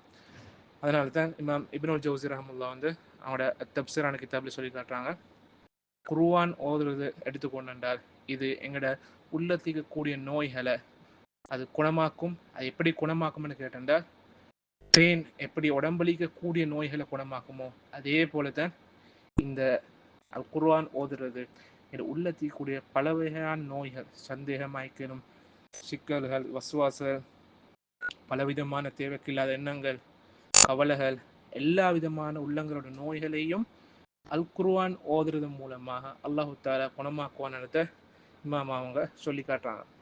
அடுத்ததாக நாங்கள் ஒவ்வொன்றா குர்ஆன் ஓதுற சம்பந்தமாக வந்துள்ள சிறப்பில் பார்ப்போம். அந்த அடிப்படையில் முதலாவதாக குர்ஆன அழகிய குரல்ல ஓதுறதுடைய சிறப்பல் சம்பந்தமாக நாங்கள் பார்ப்போம். அதாவது குரல் அழகான முறையில் வந்து நாங்கள் குர்ஆனை ஓதுறப்போக்குள்ள எங்களோட குரல்கள் அழகுபடுத்தி கொண்டு அது மூலமாக நாங்கள் குர்ஆன் ஓதுறது வந்து இது சுன்னத்தான ஒரு விஷயம் எடுத்து நாங்கள் விளங்கிக் கொள்ளணும். அதனால தான் சஹீல் புகாரில் வரக்கூடிய ஹதீஸ் ஸல்லல்லாஹு அலைஹி வஸல்லம் சொல்லி காட்டுறாங்க, அல்லாஹு தஆலா ஒரு நபியோண்டு, அதாவது அழகிய குரல் உள்ளோ, அதே போல அல் குர்ஆனை ராகம் எடுத்து அதை சத்தம் போட்டு ஓதக்கூடிய ஒரு நபி, இந்த மாதிரி ஒரு நபியொண்டுக்கு அல்லாஹு தஆலா செவிமடுத்தது போல வேற ஒன்றுக்குமே வந்து செவிமடுத்தது இல்லை என்றதை அல்லாஹு தஆலா சொல்லி காட்டுறாங்க. அதாவது அல்லாஹு தஆலா ஒரு நபி உண்டு எந்த அளவுக்கு வந்து அழகான முறையில வந்து இந்த அல் குர்ஆனை வந்து அழகிய குரல்ல ராகமோடு சத்தம் போட்டு வந்து ஓதுறாங்களோ, அது மாதிரி ஒன்று அல்லாஹு தஆலா செவிமடுத்ததே இல்லைன்றத ஸல்லல்லாஹு அலைஹி வஸல்லம் சொல்லி காட்டுறாங்க. அதாவது அல்லாஹு தஆலா செவிமடுக்கக்கூடிய ஆக சிறந்த ஒரு விஷயம் ஒன்று ஸல்லல்லாஹு அலைஹி வஸல்லம் அவங்க அழகான முறையில் அழகான குரல்ல குர்ஆனை ராகமா ஓதுறது. அப்போ இது மூலமா எங்களுக்கு விளங்கி கொள்ளலாம், அல்லாஹு தஆலா மிச்சம் விரும்பக்கூடிய ஒரு விஷயம் தான் குர்ஆனை ராகமா நாங்கள் ஓதுறது. அதே போல் எங்களோட குரல்களை வந்து அழகிய முறையில் வந்து குர்ஆன் ஓதப்போல வச்சுக்கொள்றது. இதெல்லாம் வந்து உண்மையிலே பெரிய ஒரு தாக்கம் ஏற்படுத்தக்கூடிய ஒன்று என்றதை வந்து எங்களுக்கு இந்த ஹதீஸுக்கு விளக்கம் கொடுக்கக்கூடிய உலமாக்களுடைய பேச்சுகள் மூலமாக எங்களுக்கு விளங்கிக் கொள்ளலாம். ஏன்னா ஒருத்தர் குர்ஆனை நாங்கள் அழகான முறையில் ஓதப்போக்கல அதை கேட்டுக்கொண்டிருக்கக்கூடிய ஆளுடைய மனசில் வந்து அது நல்ல முறையில் வந்து பதியும். அது அதனால தான் இமாம் இப்னு ஹஜர் அஸ்கலானி ரஹ்மத்துல்லாஹ் கூட அவங்க இந்த இது ஹதீஸுக்கு விளக்கமாக சொல்லி காட்டுறாங்க வந்து இப்படி ராகமான முறையில் அழகிய முறையில் குர்ஆன் ஓதுறது இது மனசை இலகுப்படுத்துகிற விஷயத்தில், மனசை மென்மையாக்குற விஷயத்தில், அதே போல் தான் கண்ணீர் வர வைக்கிறதுக்கும் நிறைய தாக்கம் ஏற்படுத்தக்கூடிய ஒன்று தான் இந்த அல் குர்ஆன் இப்படி அழகாக ஓதுறதுன்றதை இமாம் அவங்க விளங்கப்படுத்துகிறாங்க. அப்போ அதனால தான் ஸல்லல்லாஹு அலைஹி வஸல்லம் அவங்க இந்த ஹதீஸ் மூலமாக எங்களுக்கு சொல்லித்தர விஷயம் குர்ஆன் ஓதப்போக்குள்ள எங்களோட குரல்களை ஏழுமான மட்டும் நாங்கள் அழகான முறையில் வச்சுக்கொண்டு அழகிய குரலில் அதே போல் ராகம் எடுத்து அல் குர்ஆன் ஓதணும். அதாவது ஸல்லல்லாஹு அலைஹி வஸல்லம் அவங்க மிச்சம் விருப்பத்துக்குரிய விஷயமாக விளங்கப்படுத்திக்கிறாங்க. அப்போ அந்த அடிப்படையில் வச்சு நாங்கள் குர்ஆனை வந்து அழகிய முறையில் ஓதுற அடிப்படையில் நாங்கள் எல்லைகளை மீறி வந்து போகப்படாது. அப்படி எல்லைகளை மீறி போகிறது வந்து அது எந்த அடிப்படையில் வந்து கூடாத விஷயம் வந்து விளங்கிக்கணும். அழகன் சொல்லி சொல்கிறது வந்து ஸல்லல்லாஹு அலைஹி வஸல்லம் காட்டி தந்தது. அந்த முறைப்படியில் வந்து நாங்கள் ஏழுமான மட்டுக்கான குரல்களை அழகுபடுத்தி கொண்டு தஜ்வீதுடைய சட்டத்திட்டங்கள் அடிப்படையில் நாங்கள் குர்ஆன் ஓதணும். அதை தாண்டி குர்ஆனோட எழுத்தொன்று கூட்டுற மாதிரியோ அல்லது குறைக்கிற மாதிரியோ இதெல்லாம் வந்து ஹராமான விஷயம் எடுத்து விளங்கிக்கணும். அது இல்லாமல் நாங்கள் அழகான முறையில் குர்ஆனை ஓதிக்கொள்ள ஓணும். அடுத்தது ரெண்டாவது சிறப்பு என்ன கேட்டால் சஹீஹ் முஸ்லிம் வரக்கூடிய ஹதீஸ் ஸல்லல்லாஹு அலைஹி வஸல்லம் அவங்க இந்த குர்ஆனை ஒன்று சேர்ந்து ஓதுறது, ஒன்றுக்கு சேர்ந்து படித்து கொள்வது, ஓதிக்கொள்வது இது சம்பந்தமாக ஸல்லல்லாஹு அலைஹி வஸல்லம் அவங்க நிறைய சிறப்புகள் உள்ளதாக பேசிக்கிறாங்க. அப்போ ஸல்லல்லாஹு அலைஹி வஸல்லம் சொல்லி காட்டுறாங்க, அதாவது எந்த ஒரு கூட்டம் அல்லாஹ்வுடைய மஸ்ஜிதுல ஒன்று சேர்ந்து அவங்க அல்லாஹ்வுடைய கிதாப் அல்லாஹ்வுடைய வேதத்தை ஓதுறாங்களோ, ஒருத்தருக்கு ஒருத்தர் வந்து படிச்சு கொள்றாங்களோ, அவங்க மீது அல்லாஹ்வுடைய சக்கீனா அல்லாஹ்வுடைய மன அமைதி அந்த நிம்மதியை வந்து இறங்காமல் இல்லை என்றதை ஸல்லல்லாஹு அலைஹி வஸல்லம் சொல்லி காட்டுகிறாங்க. அதாவது நாங்கள் ஒரு அல்லாஹ்வுடைய மஸ்ஜித்ல ஒன்று சேர்ந்து அல் குர்ஆன் ஓதுறது, ஒருத்தருக்கு ஒருத்தர் படிச்சு கொள்றது, குர்ஆன் உள்ள விஷயங்கள் சட்டத்திட்டங்கள் அதில் உள்ள போதனைகள் நாங்கள் ஒருத்தருக்கு ஒருத்தர் படிச்சு கொள்வது வந்து இது சக்கீனை தரங்கக்கூடிய ஒரு இபாதா, அதாவது மன நிம்மதி இறங்கக்கூடிய ஒரு இபாதா. அதையும் தாண்டி ஸல்லல்லாஹு அலைஹி வஸல்லம் இன்னும் சிறப்பாக சொல்லி காட்டுறாங்க, அதாவது அல்லாஹ்வுடைய ரஹ்மத் அல்லாஹ்வுடைய அன்பு அவங்கள வந்து சூழ்ந்து கொள்ளும் இந்த மாதிரி ஒரு கூட்டத்தை. அதே போல தான் மலாய்க்காமார்களும் இந்த மாதிரி ஒரு கூட்டத்தை சூழ்ந்து கொள்ளுவாங்க. அதையும் தாண்டி அல்லாஹு தாலா அல்லாஹ் கிட்ட இருக்கக்கூடிய மலாய்க்காமார்கள் அல்லாஹ் கிட்ட இருக்கக்கூடிய நெருக்கமான நபிமார்கள் இவங்க மத்தியில இந்த கூட்டத்தை பற்றி பெருமையாக அல்லாஹு தாலா ஞாபகப்படுத்துவான் பேசுவான்ன்றதை ஸல்லல்லாஹு அலைஹி வஸல்லம் சொல்லி காட்டுறாங்க. அப்போ குர்ஆனை நாங்கள் ஒன்று சேர்ந்து மஸ்ஜிதில் ஓதுறது படிக்கிறது எடுத்துக்கொண்டு சொன்ன அதுக்குரிய சிறப்பு வந்து சாதாரண சிறப்பு இல்லை. எங்களுக்கு மன நிம்மதி கிடைக்கும், அல்லாஹ்வுடைய ரஹ்மத் சூழ்ந்து கொள்ளும், மலாய்க்காமார்களும் எங்களுக்கு வந்து ரஹ்மத்துடைய மலக்குமார்கள் வந்து எங்களை சூழ்ந்து கொள்வாங்க. அதையும் தாண்டி எல்லாத்துக்கும் மேல அல்லாஹு தாலா எங்களை வந்து புகழ்ந்து அல்லாஹ் கிட்ட இருக்கக்கூடியவங்க மத்தியில வந்து பேசுவான். சாதாரண ஒரு மனுஷனை புகழ்ற மாதிரி இல்லை, மொத்த அகிலத்தையும் படைச்சு ஆழ்ந்து கொண்டிருக்கக்கூடிய அல்லாஹு தாலா எங்களை போல்ற சொல்லி சொல்றது. அப்படி மிச்சம் சிறப்புக்குரிய விஷயம் என்றதை விளங்கிக் கொள்ளணும். அதே போல மூணாவது சிறப்பு என்ன கேட்டா, இந்த குர்ஆன் ஓதுறது மூலமாக எங்களுக்கு மன நிம்மதி கிடைக்கிற, அதே நேரம் மலாய்க்காமார்களும் இறங்குறன்றதை நாங்கள் விளங்கிக்கொள்ளணும். இதுதான் 3வது சிறப்பு. அப்போ இதுக்குரிய ஆதாரம் என்னன்னு கேட்டா, சஹீஹ் முஸ்லிம் வரக்கூடிய ஒரு சம்பவம். அதாவது உசைத் இப்னு ஹுதைர் ரலியல்லாஹு அன்ஹு, இவங்க அன்சாரி ஒரு சஹாபி உண்டு. இவங்க ஒரு இரவுல ஒரு இடத்துல வச்சு அவங்க குர்ஆன் ஓதிட்டு இருக்கிறாங்க. அதாவது அந்த காலத்தை ஈச்சப்பழம் வந்து காய வைக்கிறதுக்காக வேண்டி அப்படி ஒரு இடத்த குமிச்சு வச்சுப்பான், ஒரு இடத்த ஒன்று சேர்த்து வச்சுப்பான். அந்த மாதிரி இடத்த வச்சு இந்த உசைத் இப்னு ஹுதைர் ரலியல்லாஹு அன்ஹு அவன் குர்ஆன் ஓதி கொண்டிருக்கிறாங்க இரவு நேரத்தில். அப்போ அந்த நேரத்தை வச்சு அவர்கிட்ட இருந்த அவருடைய குதிரை அது வந்து உசும தொடங்குற, அது அங்கலைங்கள குழம்ப தொடங்குற, பாய தொடங்குற, அதை குர்ஆன் ஓத பக்கல. அதுக்கப்புறம் கொஞ்ச நேரம் அவர் நிப்பாட்ட போல குதிரையும் வந்து அமைதியாக திரும்ப குதிரையை வந்து, அதாவது இவர் ஓத தொடங்கின பிறகு அந்த குதிரை வந்து திரும்ப குழம்புற. அப்போ இப்படி 3 ட்ரிப் மட்டும் நடக்கிற, 3 தடவை நடக்கிற. அப்போ அந்த நேரத்தை வச்சு உசைத் ரலியல்லாஹு அன்ஹு அவங்களோட மகன் யஹ்யா அவங்க இந்த குதிரை மூலமா தாக்கப்படும், அப்படி இல்லாட்டி மிரிக்கப்படும் பயப்படுறாங்க. அப்போ அந்த நேரத்தை வச்சு ஏண்டா அவங்களோட மகன் தூங்கிட்டு இருந்தாங்க. அப்போ குதிரையுடைய இந்த செயலை கண்டு அவங்க பயப்படுறாங்க. அப்போ அதுக்கு பிறகு வந்து அந்த குதிரையை வந்து அகற்றுறதுக்காக வேண்டி அவங்க எழும்பி போறாங்க. அப்போ போற நேரத்தை வச்சு அவங்க மேலே பார்க்குறாங்க, வானத்துல ஒரு, அதாவது மேகம் போல ஒன்று சூழ்ந்து கொண்டிருக்கிற. அப்போ அந்த மேகங்களில் வந்து அதில் விளக்குகள், லேம்ப்ஸல் வந்து பத்துட்டிக்கிற மாதிரி வந்து அவர் காண்டார். அப்போ வித்தியாசமான தோற்றத்தில் வந்து இப்படி மேகம் ஒன்றுமா இருக்கிற, அதில் விளக்குகள் பத்துட்டிக்கிற மாதிரி இப்படி ஒரு சூழலில் வந்து அவங்க காண்றாங்க. அப்போ இதுக்கு முந்தி காணாத ஒரு விஷயமும் நம்ம காணலாம். அப்போ கொஞ்ச நேரத்தில் வந்து இது அப்படியே அந்த காட்சி வந்து இல்லாமல் போகிறாங்க. அப்போ ஸல்லல்லாஹு அலைஹி வஸல்லம் அவங்கள்ட்ட காலை பொழுது அடைஞ்ச அப்புறம் இவங்க பேத்து இந்த விஷயத்தை முறைப்பாடு செய்கிறாங்க. அப்போ ஸல்லல்லாஹு அலைஹி வஸல்லம் அவங்கள்ட்ட சொல்கிறாங்க, இப்படி தான் நான் இரவு நேரத்தை இப்படி ஓதிட்டு இருந்தேன், என்ட அதாவது ஈச்சப்பழம் காய வச்சிருந்த இடத்துல வச்சு அந்த நேரத்தை வச்சு என் குதிரை வந்து குழம்பிட்ட. அப்போ ஸல்லல்லாஹு அலைஹி வஸல்லம் அவங்க சொன்ன பிறகு சொல்கிறாங்க வந்து உசைத் ரலியல்லாஹு அன்ஹு பார்த்து, நீங்கள் அந்த நேரம் இன்னும் ஓதிக்கொண்டே இருக்கிறீங்க என்று சொல்கிறாங்க. அப்போ அந்த நேரத்தில் வச்சு ஸல்லல்லாஹு அலைஹி வஸல்லம் அவங்க சொன்ன பிறகு உசைத் ரலியல்லாஹு அன்ஹு சொல்லி காட்டுறாங்க வந்து, நான் இப்படி ஓதினேன், அதுக்கப்புறம் திரும்பவும் மருக குதிரை குழம்பிட்டேன் சொல்லி சொல்கிறாங்க. அப்போ திரும்ப ஸல்லல்லாஹு அலைஹி வஸல்லம் நீங்கள் திரும்ப ஓதிருந்தேன் சொல்லி சொல்கிறாங்க. அப்புறம் திரும்ப அதே பதில உசைத் ரலியல்லாஹு அன்ஹு சொல்கிறாங்க வந்து, நான் ஓதின நேரம் இப்படி குழம்பிட்டேன்னு சொல்லி.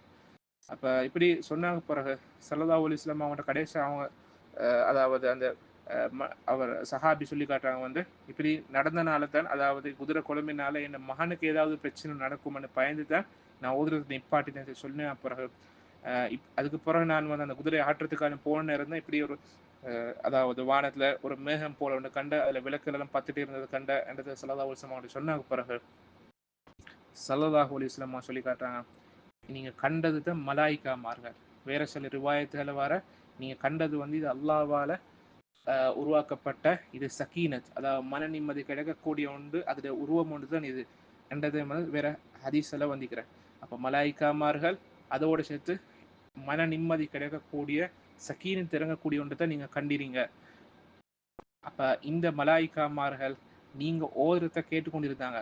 நீங்க சுபஹான் வரங்காட்டியும் அல்லது நீங்க தொடர்ச்சியா நீங்க ஓதிக்கொண்டிருந்த சொன்னால், அதாவது மக்கள் வந்து அதாவது என்னது, நீங்க உங்களையும் கண்டிருப்பீங்க, அதே நேரம் நீங்க கண்ட அந்த காட்சியை வந்து மக்களும் கண்டிருப்பாங்க. அதே நேரம் மக்களை விட்டு நீங்க கண்ட காட்சி வந்து மறையாமலும் இருந்திருக்கும் என்று ஸல்லல்லாஹு அலைஹி வஸல்லம் அவங்க சொல்லி காட்டுறாங்க. அப்ப இது மூலமா நாங்கள் விளையங்களும் என்ன கேட்டா, அப்ப நாங்க குர்ஆன் ஓதுறது மூலமாக அதை செவி மடுக்கிறதுக்காக வேண்டிய அதை கேட்கறதுக்காக மலாய்க்காமார்கள் வர. அப்ப அதெல்லாம் வந்து எங்களோட குர்ஆன் ஓதுறதுக்குரிய சிறப்பு, இப்போ எங்களுக்கு மன நிம்மதி கிடைக்கிறன்றதையும் இந்த ஹதீஸ் மூலமா எங்களுக்கு விளங்கிக் கொள்ள இயலும். அடுத்தது 4வது சிறப்பா விளங்கிக் கொள்ளணும் என்னென்னா, இந்த அல் குர்ஆன் கியாமத்துடைய நாளில் இந்த குர்ஆனை சார்ந்தவங்க, குர்ஆனை ஓதி அதை அமல் செஞ்சு குர்ஆனோடைய தொடர்ச்சியா இருக்கக்கூடியவங்களுக்கு கியாமத்துடைய நாளில் இந்த அல் குர்ஆன் ஷஃபாஅத் செய்யக்கூடிய ஒன்றாக வந்து வரும் என்றதை வந்து நாங்கள் படிச்சுக்கொள்ள ஓணும். இப்போ சஹீஹ் புகாரில வரக்கூடிய ஹதீஸ் ஸல்லல்லாஹு அலைஹி வஸல்லம் சொல்லி காட்டுறாங்க வந்து, நீங்க குர்ஆனை ஓதுங்க, ஏனென்றா இந்த அல் குர்ஆன் கியாமத்துடைய நாளில் அதை சார்ந்தவர்களுக்கு, அந்த குர்ஆனை அமல் செஞ்சவங்க, குர்ஆனை ஓதினவங்க, குர்ஆனோட தொடர்ச்சியாக இருந்தவங்களுக்கு ஷஃபாஅத் செய்யக்கூடியதாக, அதாவது பரிந்துரை செய்யக்கூடியதாக கியாமத் நாள் இருக்கும் என்று ஸல்லல்லாஹு அலைஹி வஸல்லம் சொல்லி காட்டுறாங்க. எங்களுக்கு சாதாரணமாக பரிந்துரை சொல்லி சொல்ற வந்து இங்கிலீஷ்ல இன்டர்செஷன் சொல்லுவாங்க. அதாவது ஒருத்தருக்காக வேண்டி, ஒருத்தருடைய நலவுக்காக வேண்டி நாங்கள் முன்னின்று பேசுறதுக்கு நாங்கள் பரிந்துரை சொல்லுவோம். ஒருத்தருக்கு நல்ல விஷயம் நடக்கிறதுக்காக வேண்டி இன்னும் ஒருத்தர் நடுவில் வந்து பேசுவார். அப்ப இந்த சந்தர்ப்பம் வந்து இந்த உலகத்தில் சாதாரணமாக நடக்கக்கூடிய விஷயம். நல்ல விஷயங்களுக்கும் பேசுவாங்க, கெட்ட விஷயங்களுக்கும் ஒருத்தர் வந்து நடுவில் வந்து பேசுவார் எங்களுக்காக வேண்டி. கியாமத்துடைய நாள் அது போல் இல்லை. ஷஃபாஅத்துன்னு சொல்றது ஒன்று, அதுக்குரிய மொத்த பவர், அதுக்குரிய மொத்த ஒத்தாரிட்டி, அந்த தகுதி எல்லாமே வந்து அல்லாஹ்வுடைய கையில் இருக்கிற. அப்போ அல்லாஹ் தால அனுமதி கொடுக்குறாக்கள் மட்டும்தான் ஷஃபா செய்யணும். வேற யாருக்கும் அந்த நாளில் அல்லாஹ் கிட்ட வந்து ஒருத்தருக்காக வேண்டி பேசுறதுக்கு இயலாது. அப்படி அல்லாஹு தாலா அனுமதி கொடுத்தாக்கள் மட்டும்தான் பேசலாம். அப்படி அல்லாஹு தாலாவால் அனுமதி கொடுக்கப்பட்ட எங்களுக்காக வேண்டி பரிந்துரை செய்ய வரக்கூடிய ஒரு அம்சம் தான் இந்த அல் குர்ஆனை நான் விளங்கிக்கணும். அப்போ நாங்கள் அல் குர்ஆனோட நல்ல முறையில் எங்களோட தொடர்பை நாங்கள் வச்சுக்கணும் சொன்னால், இந்த அல் குர்ஆன் எங்களுக்காக வேண்டி கியாமத்துடைய நாளில் எங்களை நலவுக்காக வேண்டி, அதே போல் எங்களுக்கு எந்த ஒரு பிரச்சனையும் வராமிக்கிறதுக்காக வேண்டி அல்லாஹ்விடம் முறைப்பாடு செய்யும் என்றதை வந்து இந்த ஹதீஸ் மூலமாக விளங்கிக் கொள்ளலாம். இன்னும் ஒரு ஹதீஸ் ஒன்றில் முஸ்னத் அஹ்மது வரக்கூடிய ஹதீஸ் ஸல்லல்லாஹு அலைஹி வஸல்லம் அவங்க இன்னும் விளங்கப்படுத்துறாங்க. அதாவது ஒரு அடியானுக்கு கியாமத்துடைய நாளில் அல்லாஹு தஆலா, அதாவது ஒரு அடியானுக்கு கியாமத்துடைய நாளில் நோம்பும் அதே போல அல் குர்ஆனும் ரெண்டுமே வந்து பரிந்துரை செய்யும், ரெண்டுமே ஷஃபாஅத் செய்யும். அப்போ அந்த நேரத்தில் வச்சு நோம்பு சொல்லுமா, யா அல்லாஹ், என்னுடைய ரப்பே, நான் இந்த அடியான பகல் பொழுதுல, பகல் நேரத்தில் சாப்பாடுகளை விட்டும் அதே போல் ஆசா பாசங்களை விட்டும் நான் இந்த அடியானை வந்து தடுத்து வச்சிருந்தேன். எனவே இவருக்கு ஷஃபாஅத் செய்யறதுக்கு நீ எனக்கு அனுமதி தருவாயாக என்று நோன்பு எங்களுக்காக வேண்டி அல்லாஹ் கிட்ட முறைப்பாடு செய்யுமாம். அப்ப இது நோன்பு பேசக்கூடிய பேச்சு. அதே போலத்தான் அல் குர்ஆன் வந்து எங்களுக்காக வேண்டி பேசுமாம். அதாவது, யா அல்லாஹ், இந்த அடியான நான் இரவுல தூங்க விடாம நான் தொழுகிறது மூலமாக வந்து அதே போல என்ன, அதாவது தொழுகையில குர்ஆன் ஓதுறது மூலமாக, அதே போல சும்மா குர்ஆன் ஓதுறது மூலமாக நான் இந்த அடியானுடைய தூக்கத்தை, இரவு தூக்கத்தை வந்து நான் தடுத்தேன். எனவே இந்த அடியானுக்கு ஷஃபாஅத் செய்யக்கூடிய, இந்த அடியானுக்கு பரிந்துரை செய்யக்கூடிய ஒருத்தனாக என்னை ஏற்றுக்கொள்வாயாக என்று அல் குர்ஆன் எங்களுக்காக வேண்டி வந்து பேசும். அதுக்கு பிறகு ஸல்லல்லாஹு அலைஹி வஸல்லம் சொல்லி காட்டுறாங்க, நோன்பும் அல் குர்ஆனும் எங்களுக்காக வேண்டி இப்படி பேச போகல, அல்லாஹு தஆலா அந்த ரெண்டுக்கும் கியாமத்துடைய நாளில் ஷஃபாஅத் செய்யக்கூடிய அனுமதியை கொடுப்பான் என்றதை வந்து ஸல்லல்லாஹு அலைஹி வஸல்லம் சொல்லி காட்டுறாங்க. அப்போ இது எவ்வளவு பெரிய ஒரு பாக்கியம் நினைச்சு பாருங்க. இப்போ நோன்பு அதே போல அல் குர்ஆன் ரெண்டுமே வந்து எங்களுக்காக வேண்டி கியாமத்துடைய நாளில் பேசும். அப்போ அந்த மாதிரி சிறப்புக்குரிய ஒன்று தான் நாங்கள் இந்த ரமதானுடைய மாசத்துல இருக்கிறோம். அப்போ இந்த நோன்பும் எங்களோட இருக்கிற, அதே போல் அல் குர்ஆனும் இருக்கிற, அப்போ ரெண்டும் இணைஞ்சிக்கக்கூடிய ஒரு காலம் உண்டு. அதே போல இந்த ரெண்டும் கியாமத்துடைய நாளில் எங்களுக்காக வேண்டி வந்து பரிந்துரை செய்யும். அப்போ அந்த ஷஃபாஅத் எங்களுக்கு கிடைக்கிறதுக்காக வேண்டி நாங்கள் இந்த நோன்பையும் அல் குர்ஆனை நல்ல முறையில் பயன்படுத்தணும் என்றதை விளங்கிக் கொண்டு எங்களுடைய இன்றைய பாடத்தை வந்து முடிச்சுக்கொள்ளும். சுப்ஹானக்கல்லாஹும்ம வபிஹம்திக அஷ்ஹது அல்லா இலாஹா இல்லா அன்த அஸ்தக்ஃபிருக வ அத்தூபு இலைக்.